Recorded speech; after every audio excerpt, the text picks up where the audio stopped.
of all, the Kiki Pod deck only needs to assemble 2 cards to win the game, and often a single birthing pod with anything can get you a game pretty quickly, whereas the Affinity deck needs a critical mass of cards, and every single card makes all the other cards weaker. Vipin's going to start off the finals with an Inkmoth Nexus into a Springleaf Drum. Brian is going to play Misty Rainforest. He's going to go down 19, potentially 17. He's obviously got a Mana Accelerant to play here on turn number 1, so we'll see which one it is going to be. But for Vipin's side, not a very fast start for him. No. I mean, he mulliganed, and he can't really go to 5. I mean, the Affinity deck mulligans so poorly, as we discussed. But hopefully, for Vipin's sake, he's got the ability to present something like an Etched Champion and a Cranial Plating, or a Ravager and a Steel Overseer, something that you can hit hard and not just be stopped by a couple flyers. So Brian, searching his deck, figuring out what land he wants to get, goes by a forest. Looks like he's got something very specific in mind, if he can find it. There's the Stomping Ground. So he's going to go down to 17, and we'll figure out again what Mana Accelerant he wants to play. He's got access to Birds of Paradise and Noble Hierarch. Both 2 fantastic cards for his deck. The color fixing being the key, I think, more than the acceleration. And there's a Hierarch. So Vipin, turn number 2. Let's get a creature on the board, shall we? You see, he's got at least a Darksteel Citadel in his hand. And it looks like at least a Plating. His hand's slightly more explosive than it looked at first glance. Yeah. After having drawn an Ornithopter this turn. Yep, there's a Thopter. There is the Plating. And this is a Signal Pest. So that is a much better turn 2. A nice recovery here. So you can start dealing damage pretty quickly as Brian does draw one of those 4 copies of Restoration Angel. Yeah, I mean, he's got access to Kasali Pridemage as a potential trump to beat the Plating. He's got lots of flyers like Restoration Angel, Glenelendra Archmage, and Linvala, all of which cost 4. But beyond that, all he can really do is develop his mana and hope to start potting. He could Chord tactically, but it's a little bit slow, particularly when he's on the draw against an opponent with such a, what is this, like 3 turns and he's dead? Possibly 2 with good draws? Well, there's a Birthing Pod, and that's the scariest card from Lou's deck. So he's going to go down to 15 and pass the turn back, knowing that he's going to take a big punch in the mouth this turn. Yeah, I mean, I think his hope is, well, I have to stabilize things. I hope that I just get hit hard now. There's nothing else added to the board, and then I can go get a Kasali Pridemage to hit that Cranial Plating. So Vipin's hand right now is a Darksteel Citadel and a copy of Glimmervoid. So basically what he's got on the table is what he's going to have to work with here. He's just trying to figure out how can I deal the most damage possible this turn. It's also possible, depending on what's in his hand, it's also possible that he uses Birthing Pod multiple turns next turn. These Kiki Pod decks, unlike the Malheur Pod decks, often will be untapping their Birthing Pod, whether it's with Deceiver Exarch, Zealous Conscript, or something like Restoration Angel, untapping, resetting Deceiver Exarch. Now, we see an attack here with Signal Pest and Inkmoth Nexus, not Blinkmoth Nexus. So he's going the Infect route instead of the damage route. How do we feel about that? Yeah, I don't know. That's interesting. The Infect route is a for sure 2-turn clock, but doesn't punish Brian Lou's life total if he has to use Birthing Pod several times. Yeah. If he goes the normal damage route, it actually restricts how many times Brian can actually use Birthing Pod. Now, the flip side of this, of course, is that by going the Infect route, he shuts off cards like Kitchen Finks that would possibly give Brian Lou an extra turn. So they draw there a copy of Linvala. The big problem, like the problem I always have with the Infect plan as your A plan, is that a single flyer and now you've lost everything. Yeah. Because it's not like he doesn't have another Nexus, another Inkmoth Nexus anyway. So if a single flyer means, well, I guess no more Infect damage, back to normal damage, and then you've just wasted an entire turn that could have been half of Brian Lou's life total. The thing is that Brian doesn't have 1 flyer, he's got 2. He's got Restoration Angel and Linvala in his hand right now. So Flying Blocker, that's not much of a problem for Lou. Now, which one does he want to use? The advantage to Linvala, of course, is that it shuts down the possibility of an Arcbound Ravager off the top.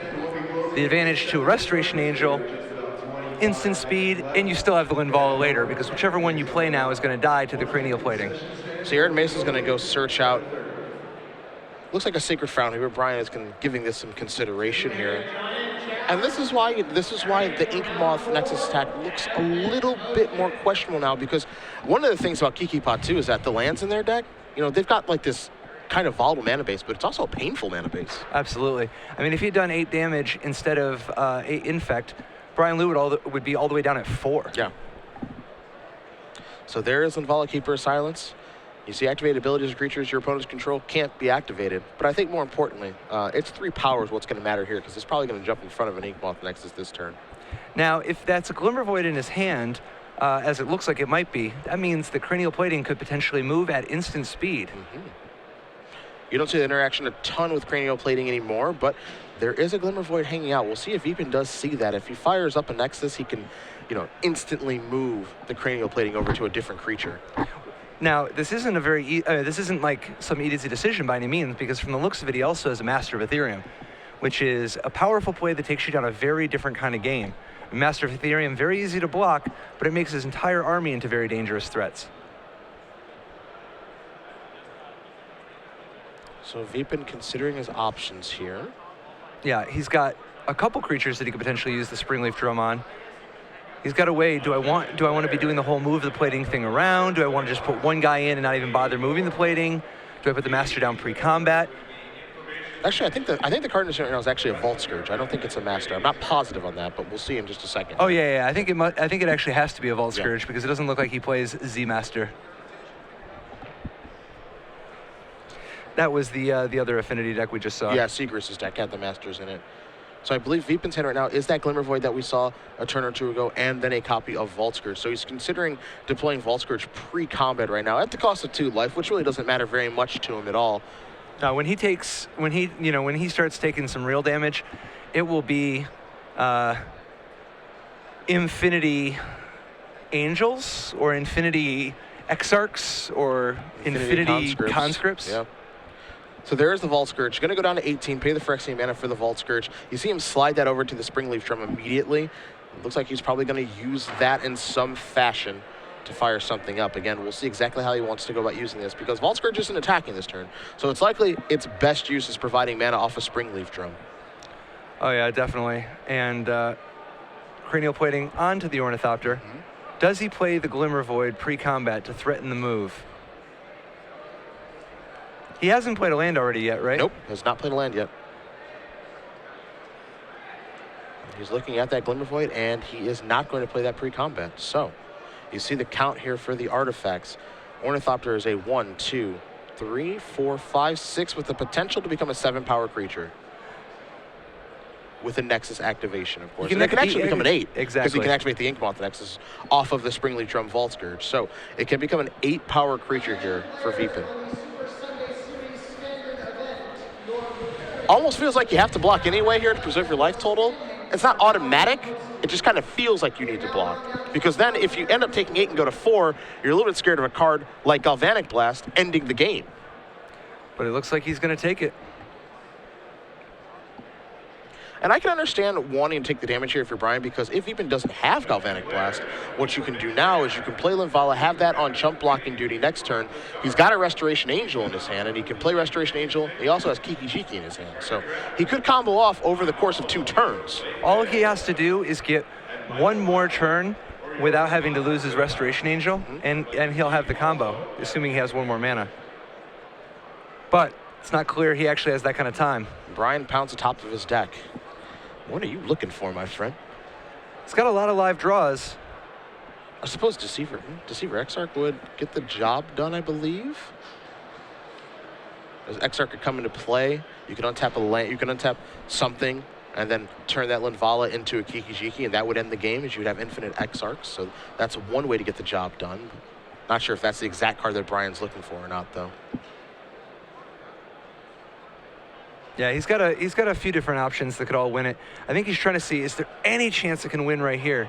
You know, like obviously he can turn Linvala into Kiki-Jiki if he wants. He could turn it into Zealous Conscript. He's got Restoration Angel in his hand, so if he just had 1 more mana, he could pod the Linvala into a Zealous Conscript, untap the pod, Restoration Angel, and pod the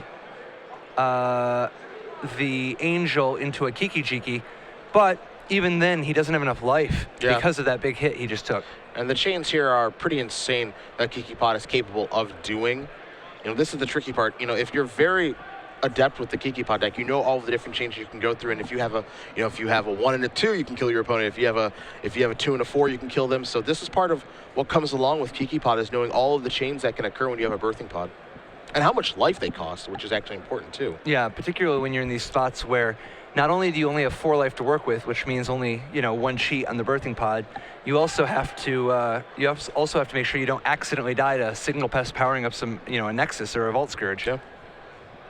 And even though Vipin held on to that Glimmer Void this turn, again, that's a situation where we could still see that play for him on the next turn of moving Cranial Plague at instant speed. Oh yeah, that's something that's very available. And if he wasn't going to move it anyway, this way, Brian doesn't know that he's going to be capable of that next turn. So now you see Brian doing a little bit of math here, trying to figure out, okay, what can I do, what can't I do? I'm at 4 life, I'm at 8 infect. So now Ink Moth is a real threat, as is Blink Moth and the rest of these creatures. So he's just going to pass the turn back. If you're Vipin, your opponent does not activate Birthing Pod on their turn. It's Restoration Angel. It's Resto or Cord, right? Those are the options. And Cord, because there isn't triple green even laying around out there, you can kind of cut that option right out. So. Exactly. Yep. Yeah. In this spot, it's very clear Lou unfortunately can't hide the fact that he's going to have to Restoration Angel. Mm-hmm. The only question, does it matter? Because once the Glimmer Void comes down, this is 3 different flyers, all of which can be lethal if you move the plating onto them. But it's Vipin's job to make sure he plays this correctly. What's this follow-up going to be? There's a Vault Scourge. So now the Vault Scourge and the Springleaf Drum and the Glimmer Void make the double black. Mm-hmm. Will he see the play? This is actually 4 because of the Nexus also being lethal. You see Vipin point at the Signal Pest and he says, Battle Cry, here's a Restoration Angel. That's going to blink the Noble Hierarch. Doesn't do anything. Nope. All those creatures are flying. Here's a bunch of blockers. Yep, and at least this way, if Vipin forgets to move the plating, Brian Liu lives through the turn. Yep. Got to give himself the best chance to win, Will Vipin see the Cranial Plate move play? He can put on Signal Pest or Vault Scourge. Either will get it done. He does. And he sees this. This is not his first rodeo. No, it's not. Oh, and the extra life to make sure. I love it. Vipin Chackonal is going to win game number 1 here in the finals against Brian Liu. Affinity up a game against Kiki Pot. We're going to bring it back to the booth here very quickly because we do have one more trivia question for you guys. 12 months of premium is what we'll be giving away. You fire the rules. I'll do the question. All right. The rules are tweet at SCG Live with your answer. Use all the hashtags, SCG Premium, hashtag GP Richmond, hashtag Next Level Deck Building, whatever hashtags you want. That's also all fun. That in there. Yep. But the question, Cedric's going to ask, answer, and you will win 12 months of premium. We'll draw one winner at the conclusion of the finals. My question, pretty simple. The Open Series was put on pause this weekend for Grand Prix Richmond, which we were obviously happy to do. The question is, next weekend, where will the Open Series be? He'll be commentating it with Patrick Sullivan. I'll be battling at it, and name the city where this is going to take place. And again, the winner will be drawn at the conclusion of our finals and announced then for 12 months of Star City Games Premium. As we're going to head back over to the match, we'll take a look at sideboards here. You've got the Kiki sideboard in front of you, and you said it gets mighty hateful after board. Oh, yeah. Yeah, absolutely. Brian Liu is going to be there's going to be a storm raining down, whether it's Fiery Justice, Shatterstorm, a storm sort of like the kind of storms they have in Seattle where it rains a lot. It's like we're talking a very, very stormy type of setup. Just all it does is rain. Yeah. So and the amount of hate. Yeah. It's just plenty of hate there too. The Brian Liu's sideboard options include Shatterstorm, Fiery Justice, Kataki, War's Wage, Ancient Grudge, and 3 Path Exiles. That is a lot of very effective sideboard cards. Vipin won the quote unquote easy one. Yep. That's the one he needs to win the first game to give himself the good chances because it's going to get harder. What is he going to bring in? You see on the screen there, 1 Grafdigger's Cage, 2 Relic Progenitors, a Torpor Orb, an Etch Champion, 2 Spellskites, a Blood Moon, 2 Ancient Grudge, a Spell Pierce, and 4 copies of Thoughtseize. So I think the easy one is Grafdigger's Cage. The other easy one is Torpor Orb. The rest gets a little bit difficult. For example, a card like Blood Moon against this mana base is actually pretty good, but it can take a little while to get there. And then, of course, with Noble Hierarch and Birds of Paradise, maybe Blood Moon doesn't actually end up doing anything at all. Would you want the one of Blood Moon? I would want to do whatever Vipin wants to do because this is the type of thing where you have to have experience in your deck. I could see arguments either way. I believe it either way. But he has played this matchup a number of times. He has an idea of what kind of a game he wants there to be. Obviously, he needs to balance the risk of if he dilutes his deck too much, there isn't enough pressure. And Brian Liu can win with lots of mountains. Yeah. You know, like it takes just a single Noble Hierarch to turn everything on. He can use Birthing Pod to completely cheat Blood Moon if he has any creatures in play at all. And he has a number of red creatures that he can use to get things started. I think we will not see Blood Moon. And with the fear of diluting your deck, that makes me bring up Thoughtseize here as well as a card that can certainly have an impact in this matchup. But, if you don't have Thoughtseize backed by pressure, then your Thoughtseizes aren't very good at all because you've diluted your deck too much. So do you want to bring in any? 4 seems like a lot. Maybe you want 1 or 2 to potentially draw 2. And then last but not least is Spellskite. But Spellskite's actually not great in this particular matchup. It's just okay. Part of the reason is because the combos that Kikipot tries to employ aren't broken up by Spellskite all that well. Yeah, I mean, like, for instance, obviously, Spellskite, not at its best against the Deceiver Exarch Kiki-Jiki combo. That is the rare combination where Kiki can only target your own creatures, so you can't Spellskite it. And Deceiver, you choose the mode, and you're going to choose Untap, which means only your own stuff could be hit. Correct. Restoration Angel, as well with Kiki-Jiki. Restoration Angel can only blink your own creatures. You can't do it with theirs. And obviously, Kiki can only target your own creatures, so it messes that one up too. Zealous Conscripts gets a little hairy, but you can get creative. Like if they have Spellskite in play, you just play Conscripts, you take their Spellskite. Yeah. And then you go off with Kiki-Jiki. So for that reason, Spellskite's not great in this particular matchup at stopping the combo, and so I don't think that's going to come in. Yeah. Now, the other thing here, too, keep in mind, is that, you can make a pretty strong argument for Thoughtseize, and here's the reason why. All the hate cards that you mentioned are high impact in this matchup. Shatterstorm, Fiery Justice. There's some real cards here that are worth Thoughtseizing. Yeah, absolutely. Kataki War's Wage, Fiery Justice, and Shatterstorm are 3 A+ Thoughtseize targets. And if you have to settle for taking his Birthing Pod, oh, darn. Yeah. I mean, like, you don't want to slow down too much, but my goodness, are Brian Liu's best cards devastating for Vipin. So I wouldn't be surprised to see a Thoughtseize or 2 come in here for Vipin. Again, as you mentioned, he's won the game that we feel he's supposed to win. Now Brian's going to be on the comeback trail, and at least he'll be on the play for game number 2. But if you're a Vipin fan, we know that if he loses this game, he'll be on the play for game number 3. Yeah, that's the tough thing is, it's all fun and games now where you get to be on the play with the sideboard cards, but he's not going to be able to get away with the title unless he can beat Affinity with Affinity on the play. Yeah. So we do see these players shuffling up here. Game 2 will be underway in just a moment, but we want to thank everybody at home who has watched Grand Prix Richmond. We've had a boatload of viewers this weekend. Oh my gosh, it's been unbelievable. The most watched Grand Prix by far. Yes. By far. Sort of, I mean, it's been a lot of fun watching these matches. That's the sweet thing about Modern is having so many matches that there's been some good gameplay, some exciting turns, including one of the greatest games I've seen yesterday to close out the day. Yeah, Patrick Diekman's match. Absolutely. Yeah. That was definitely one for the highlight reel. So we will see both these players draw up their 7 cards here. Brian, with a little shrug of the shoulders, taking a look. Will he be able to keep his 7 this go-around? Again, he's certainly got some cards that are worth mulliganing for, but it looks like he's going to play a Stomping Ground tapped and pass the turn. You can see there's at least a Wall of Roots in his hand as far as acceleration is concerned. Vipin going to play an Inkmoth Nexus. This is a Springleaf Drum. And this looks like a pretty honest start, honestly. Yeah, absolutely. I mean, but you got to be careful. This is how Vipin started the last game. Mm-hmm. I mean, the turn 1 drum doesn't mean he's not going to explode next turn.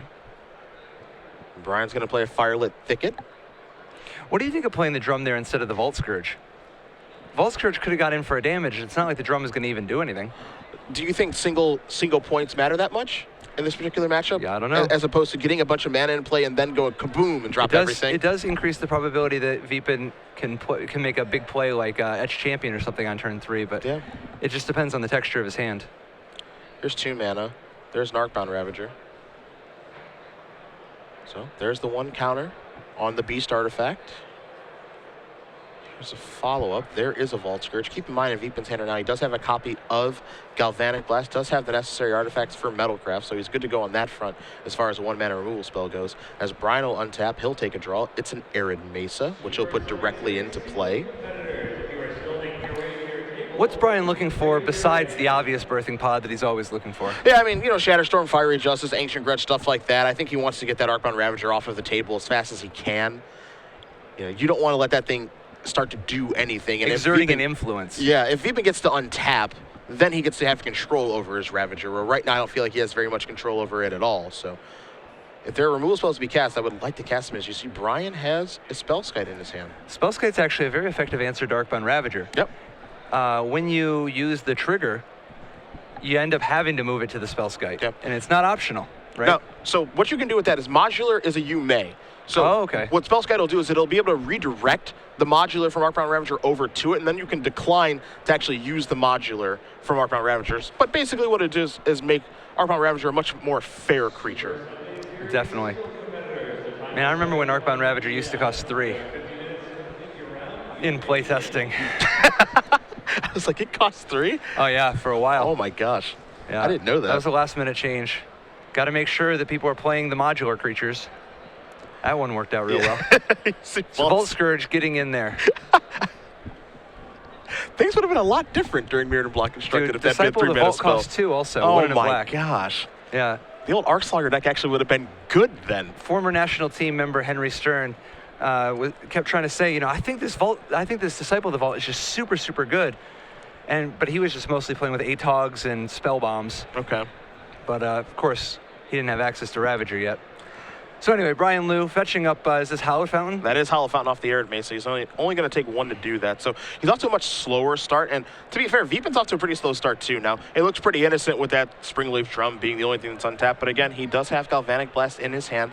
To be fair, Spellskite is at the ready to defend itself against that. So I got so much respect for a man who can just wake up in the morning, wash his face in his sink, look in the mirror and be like, you know what? I want Hallowed Fountain and Firelit Thicket as my mana base. Yeah. That's a man who just does not care. That's just carefree. I believe in the good in the world. Everything's going to fall into place. And here we are in the finals of Grand Prix Richmond. Obviously, everything's working out just fine as he's going to play an Arid Mesa and just pass the turn back yet again. Has not drawn one of those high-impact sideboard cards yet. No, not yet. He does have Restoration Angel, so it's not like he's not advancing his board. But he doesn't have his pod, and he doesn't have his sideboard cards. He's got pod in his hand.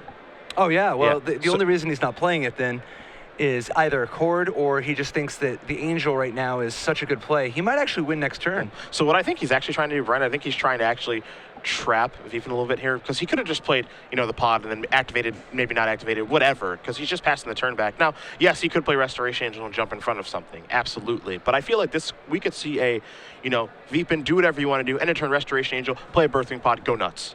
Oh, absolutely. Because if you play the Restoration Angel, having that in play, next turn you get to Birthing Pod your wall into a Deceiver. Your Deceiver untaps the pod, and you trade the Restoration Angel for a Kiki-Jiki and win on the spot. Yep. Vipin needs to keep Galvanic Blast up, or he will die on his next turn. Problem is, again, is that 0-4 creature there in Spellskite, which is defending everything that Brian's able to do. So, again, it feels like Brian's not really doing anything, and he's going to be able to actually win out of nowhere, as he's going to sacrifice Arid Mesa here. If this is the end step, I think he's won. Yeah. I'm not sure if we're in the attack step yet or not. We can get clarification from our table spotter to see exactly what step we're in this game. But Brian is considering what to do, and we are in Vipin's end step. Wow, no attacks. No attacks, You no a little blocks. surprised by that? I mean, it's tough because he doesn't want to just walk. Like if he's not prepared to make his creature break through the Spellskite, and it's not clear he can, you know, like he doesn't want to. I mean, so I kind of think you might. Man, it's so hard to do though, because if you try to Galvanic Blast the Spellskite, Just blink it. the Restoration Angel comes down. It's a real tough spot for Vipin, no two ways about it. And I think he is a goner. I don't know if you knew this. Restoration Angel, it's a pretty good Magic card. I did. Yeah, it's a pretty good Magic card. Yeah, that's what I've heard. Yeah. I feel like it's underplayed in Modern. I don't know. It gets played a lot. It still feels underplayed, though. Like, I think at this tournament there were more Restoration Angels than Tarmogoyfs, so I'm not 100% sure it's underrated. Bold. Brian going to search out Sacred Foundry right now. We'll see if he's going to put Restoration Angel into play or not. Pretty confident that there are, I mean, it's close because there's also these black-green rock decks and so on in Tarmo Twin, but I wouldn't be surprised if there's slightly more Restoration Angels than Tarmogoyfs. There is Restoration Angel. It's going to blink Wall of Roots here, and there's Galvanic Blast, and Vipin says, I have to take care of your Spellskite. So that'll work. Now, this does leave Brian Liu without any defenses, but if he just goes for it, he won't need them. The scary thing is, do you just go for it? Yeah. It's not even, you just run it. yeah. Okay. If you're not scared, just go. If you're scared, say you're scared, and put the mana down. There's a grove of the burn willows. It's so easy for us to just say go for it. Nah, he knows, and he's gonna. But he's not gonna go for it until he reads Vipin and is confident that this is the best line of play. The thing is, he's under no pressure. So it's like, don't leave yourself vulnerable. But at the same time, if you're not even left vulnerable, what's the problem here? Yeah, that's the thing. Vipin has one card in his hand, and Vipin just immediately was like, okay, kill your spell Sky right now. Which is the smart play on Vipin's part. Make him respect the possibility that you have something like a Dismember or something, you know? Sure. And Brian, or a Galvanic Blast, another Galvanic Blast. Brian's sitting here saying, okay, what happens if I go for it and I'm wrong? What happens if I move in and then he has a Galvanic Blast for one of the creatures, the Kiki-Jiki or the Deceiver Exarch? Can I win? Because the last card in my hand is a Path Exile, and I have a Birthing Pod, but I paid 4 life to do that. But I don't have like any defenses then either, and I'm going to get hit upside the head by these creatures here. Yeah, and I haven't done the math yet, but my first guess is that there's a way to do this where you just pay a bunch of life to the Birthing Pod and save a white mana so that if everything goes wrong, at the end of the day, you still have a Path to Exile to make sure that you don't die on your next turn, and then you just go off again. Well, this might be a YOLO moment here. I think we're buckling up, Patrick. Let's pod, shall we? We shall. He's going to take 2 to do so. He's going down to 15. Man, I don't know. I'm not convinced you only live once. I mean, we're in game 2 right now. You see he's going to add a green mana with Wall of Roots, so he doesn't have to take 2 here. He's going to turn Wall of Roots into a Deceiver Exarch. Oh, see, I would have just taken the 2 and been like, who cares? Let's leave the Path to Exile mana up. No. He's going to untap this. He's going to activate that. He's going to take 2. Restoration Angel, get out of here. I want a Kiki-Jiki. Vipin looks at his card. And you know he's going to go get Kiki. And that's all she wrote. And there that is. And that is going to do it. Cards up. Move to game 3. Brian Luke can take a deep breath. Going for it was correct. And we're going to a third and final one here in the finals of Richmond. Absolutely. No sideboard hate needed. Now, how tough is that to go for it in the finals of a tournament? Or if you're wrong, you basically lose the game, and you're not underneath a lot of pressure, as you mentioned. Well, I mean, I don't know. Not to put too fine a point on it, but it wasn't like he was facing lethal. And he's playing a combo deck where all you do is go for it. He doesn't really have any alternatives. So I think at this spot, maybe the nerves are there, but Brian Liu is a champion. He's going to power through it, and he's going to be like, you know what? I've done this 100 times. I've done this 1,000 times. I'm going to activate my Kiki-Jiki, and this time I'm going to choose Deceiver Exarch as the target. Well, he did go for it, and he was correct. So we're playing a third game here. Now, I think the key, by the way, just to be clear, I think what was great was Brian Liu setting it up and being like, I'm not going to play my Birthing Pod. I'm not going to try to use this Path to Exile. I'm just going to stick to the plan. Yep. I've got a plan. I know how I'm going to sculpt this game to be a win. I've got the Spell Skite. The odds that he can actually break up my combo are very, very low. I think what I'm going to do is not give any information and just go with the most reliable kill that I can, and it paid off. Now, we expected, I think, Brian to win game number 2. Even though he didn't draw any of his high-impact sideboard cards like the Fire Justice or the Shadowstorm or the Grudge, I think we expected him to win game number 2. Now, this is the real sweat here of can Vipin win when he's on the play for game number 3. Well, also, Vipin's draw that game was nowhere near as aggressive as we've seen out of him. Yeah. I mean, he's got a deck capable of some very degenerate openings, and that one was very, very modest. It wasn't bad. It had some reasonable stuff it was doing, but it wasn't one of his really unfair draws. And if he gets one of the really unfair draws well on the play, Brian Liu's going to be hard-pressed to win unless he draws a sideboard card. Now, the reason I think Liu has the advantage now that he's tied it up, despite the fact that he's on the draw, he's got some cards like Path to Exile and Ancient Grudge that can buy him some time, even against the most aggressive, fastest, most broken affinity draws. Now, let me ask you this. Now, we know what Vipin's plan is here, obviously, in this game 3. He's on the play. I got to unload. I want to kill you as fast as I can. For Brian, he's going to have his back against the wall right away, assuming that Vipin keeps a reasonable 7 cards and does what his deck's supposed to do. Are you mulliganing for a card like Shadowstorm or Fire Justice, Grudge, or Path in this situation? I think you just need to have a good hand. I mean, there's a variety of different types of good hands, because you're not sure if you're up against a turn 3 or 4 kill hand, or if you're up against a Grafdigger's Cage, Torpor Orb, disruptive type of hand. Okay. You know, like the last thing you want to do is mulligan to your Shadowstorm and then get thought seized. Yeah, sure. So I think you just got to keep any good hand And, any hand that is fast enough to either win the game win the game by turn 4 or put up some meaningful resistance. You cannot do nothing. That is for sure. You can't wait until turn 4 to do anything productive either. You have to be coming out of the gates, whether it's with acceleration into something proactive like a birthing pod or a cord, or just having some hate and some removal to slow Vipin down. You have to do something fast though. Both players are happy with their configurations, and they're shuffling up here for Game 3 of the finals. Again, 4,300 players came out here to Richmond to do battle. Yeah. It was absolutely insane in here and in the other room, and we somehow made it all work and whittled it down to 2 people here in Vipin and Chackonal and Brian Liu. As a note, it's what, 7:30 p.m.? Yeah, I don't know if it's past 8 yet. There are 4,300 people. There were 4,300 people in this tournament, and this tournament is getting over on time. Yeah. That's not to toot SCG's horn, but that is a well-run event. It's pretty sick stuff. Pretty sick stuff. These guys are gonna have time to go out, eat dinner, celebrate. I think we will too. Oh, dude. All I know is, we got to find out which one of them has the trophy. We're in need of cups. The supplies are running low. You know how it is. All right, Brian Liu, going to be on the play. No, he's going to be on the draw. He's on the draw. This is what makes it tough for him. It looks like he's going back to, someone's thought of something here. He wants maybe check to make sure he's got 15 there, but maybe he thought of a little something. Psychological warfare. Yeah. Both of these players quite happy to be here. Both of them, their decks have been working. They've had a lot of opportunities where they had to play tight in order to win, and both of them have done so. We've seen both of these players earn their way here. Sometimes you end up in a spot where somebody's just in the right place at the right time. Both of these guys have been playing fantastic all weekend. All right, Vipin, you are on the play. Let's take a look at those 7. I'm opening for the mutual mold of 2. Just mold of 2 on both sides. Just a little honest magic. Let's just see what happens. I haven't really seen that in the finals of a GP this year. And so what do you mean this year? Have you seen it ever? Well, no. Yeah, okay. Not this year either. Vipin taking a mulligan here. Brian keeping. Vipin doing his part.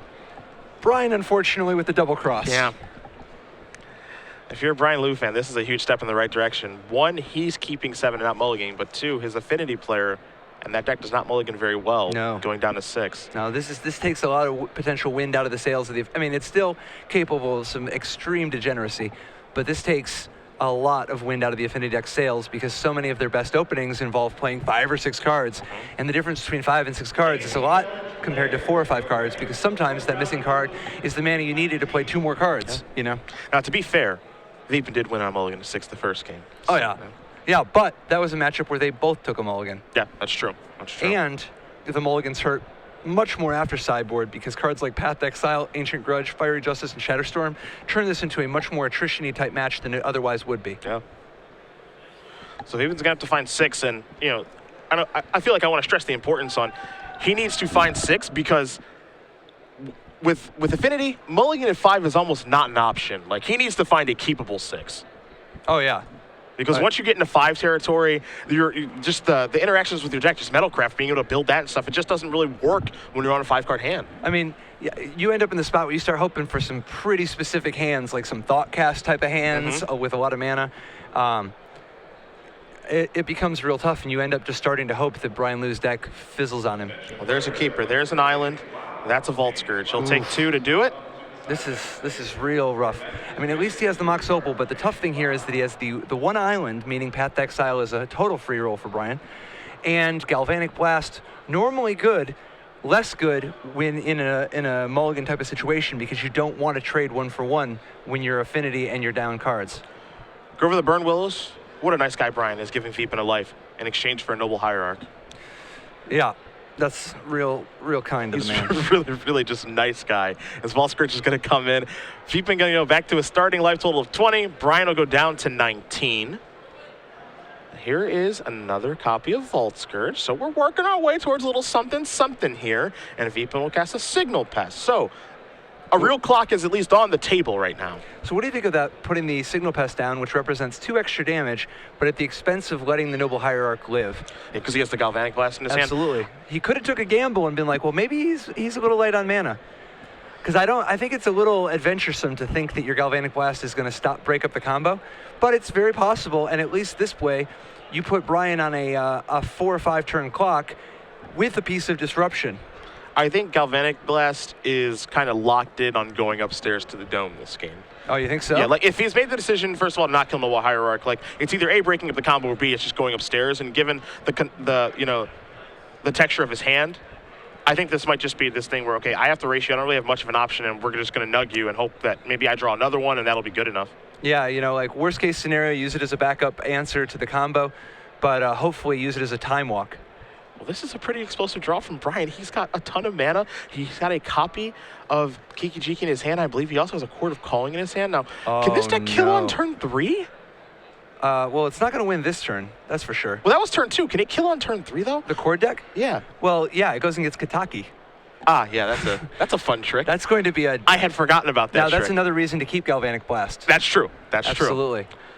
Now, okay, how much can he core for right now if he wanted to? It would be for 2, right? Because Wall of Roots, remove a counter, bird. He could have just corded for Kataki right there. Yeah, and he just chose not to. Yeah, perhaps correctly reading that Vipin has to have something. Why is he casting nothing with 3 cards in his hand? 2, 3, 4 mana.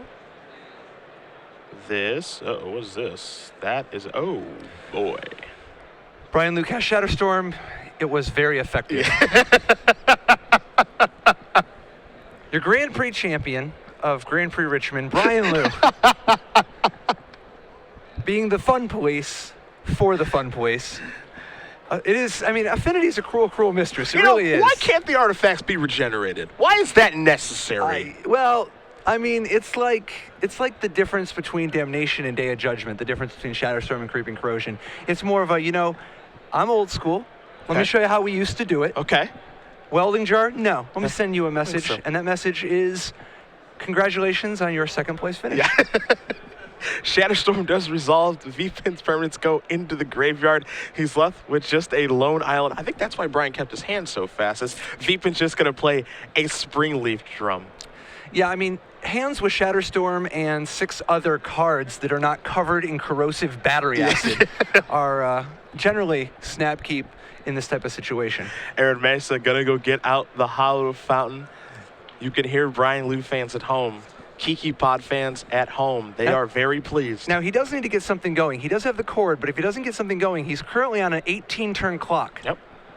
And I thought that was Kiki-Jiki in his hand. The red card in his hand was Shatterstorm, so I do take that back, and my apologies for that mistake, as there is a Grove of the Burn Willows. So what's he want here? I mean, he's got Chord to go get Eternal Witness to Shatterstorm again at will sometime, but if he has 2 Chords, he can actually just win the game next turn. I see Brian doing the math right now. If his hand has 2 Chords, then he has what he needs. If he just has 1 Chord in his hand, Witness is an option, I suppose. No, I think he's gonna he's got everything he needs. Yeah, I think so too. All that's left, it's all over but the crying. So Vipin just draws an island, passes the turn back here. Brian looks like he's reaching for some mana here on the end step. And he wants to make sure, obviously, that he doesn't make some sort of egregious error. So I would take my time if I were him, too. You don't want to mess up here in the finals of a Grand Prix where you are in a very, very nice spot. Yeah, currently, the computer on the floor, it looks like it's at 100, but it can't really be 100. We assume that it just must be rounding. Okay. That it's, 99 with enough 9s that it's, It's not the full check mark, though. It says 100, but it's not a check mark because anything could happen. Noble Hierarch, that's going to tap for some mana, or perhaps helping with Convoke for Chord. And it looks like a little help for Convoke is what we're going to see here. So. Yeah, and he's got enough mana, he can get anything, even a boat. Mm-hmm. What's the casting cost on a boat? It depends. One of them costs 4 and a blue, one of them costs single blue, one of them costs 3 blue black. One of them costs 2 GG and was in Lorwyn block, I guess, Morningtide. See, Restoration is going to come in. It's going to blink Wall of Roots. The die removed. No more -0, -1 counters on there. Now, what is Brian Liu's last card? Is it actually a Chord? If it's a Chord, then, it is a Chord. It is a Chord. All right. Na na na na. Na na na na. You want to crown yourself a champion? Hey. You want to crown yourself a champion? Goodbye. Chord for 5. Let's see, do you have any Kiki-Jikis in your deck, maybe? Maybe he boarded it out. You think he boarded it out? It's unlikely. I don't think he boarded it out. I mean, you got to play to your outs, I guess. I don't think he boarded it Oh, out. there's That the is hand. it. Brian Liu, Grand Congratulations. Prix Richmond champion. The biggest constructed Grand Prix ever conceived of by mankind. Won Wow. by Kiki Pod. Who would have thought? Kiki Jiki, the Mirror Breaker, Kiki Pod taking the two big enemies, the two big combo decks that people were most targeting, Pod and Kiki Jiki Splinter Twin, Yep. merging them to form this abomination. With perfect mana. With mana. Yeah, yeah, getting the job done. Congratulations to Brian Liu, yet again, the winner of the largest constructed tournament of all time, Grand Prix Richmond. But an